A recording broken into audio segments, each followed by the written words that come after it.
ইমাম আহমদ বিন হাম্বল উনি ইমাম আহলে সুন্নাহ, উনি শুধু হাম্বলি মাযহাবের ইমাম নন, উনি ইমাম আহলে সুন্নাহ, আহলে সুন্নাতের ইমাম। কারণ উনি মুতাজিলা বাতিল ফিরকার সাথে এমন ভাবে মোকাবেলা করেছেন, পুরা রাষ্ট্রযন্ত্র ছিল মুতাজিলার পক্ষে, আর ইমাম আহমদ বিন হাম্বল একাই ছিলেন আহলে সুন্নাতের পক্ষে।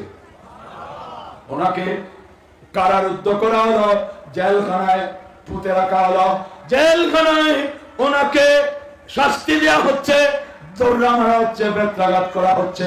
কি কোরআনকে সৃষ্ট বলার জন্য, মখলুক বলার জন্য ইমাম আহমদ বিন হাম্বল এই শাস্তি ভোগ করতেছেন। তারপরে বলেন না, আল কোরআন কালামুল্লাহ গায়রু মখলুকিন, কোরআন আল্লাহর কালাম, এটা সৃষ্টি।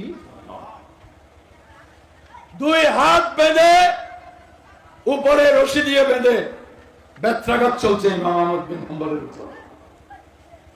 এক শয়তান খবিস ওনার পায়জামার রশি খুলে দিল, উলঙ্গ করে মারার জন্য। ইমাম আহমদ বিন হাম্বল কেঁদে উঠেছে, মাওলা আমার জীবন সঙ্গিনী ছাড়া আমার সতর কেউ দেখে নাই, আল্লাহ তুমি আমাকে বেইজ্জত করবা। এই কথা বলার সাথে সাথে অদৃশ্য থেকে দুটি হাত এসে ওনার পায়জামার রশি বেঁধে দিল।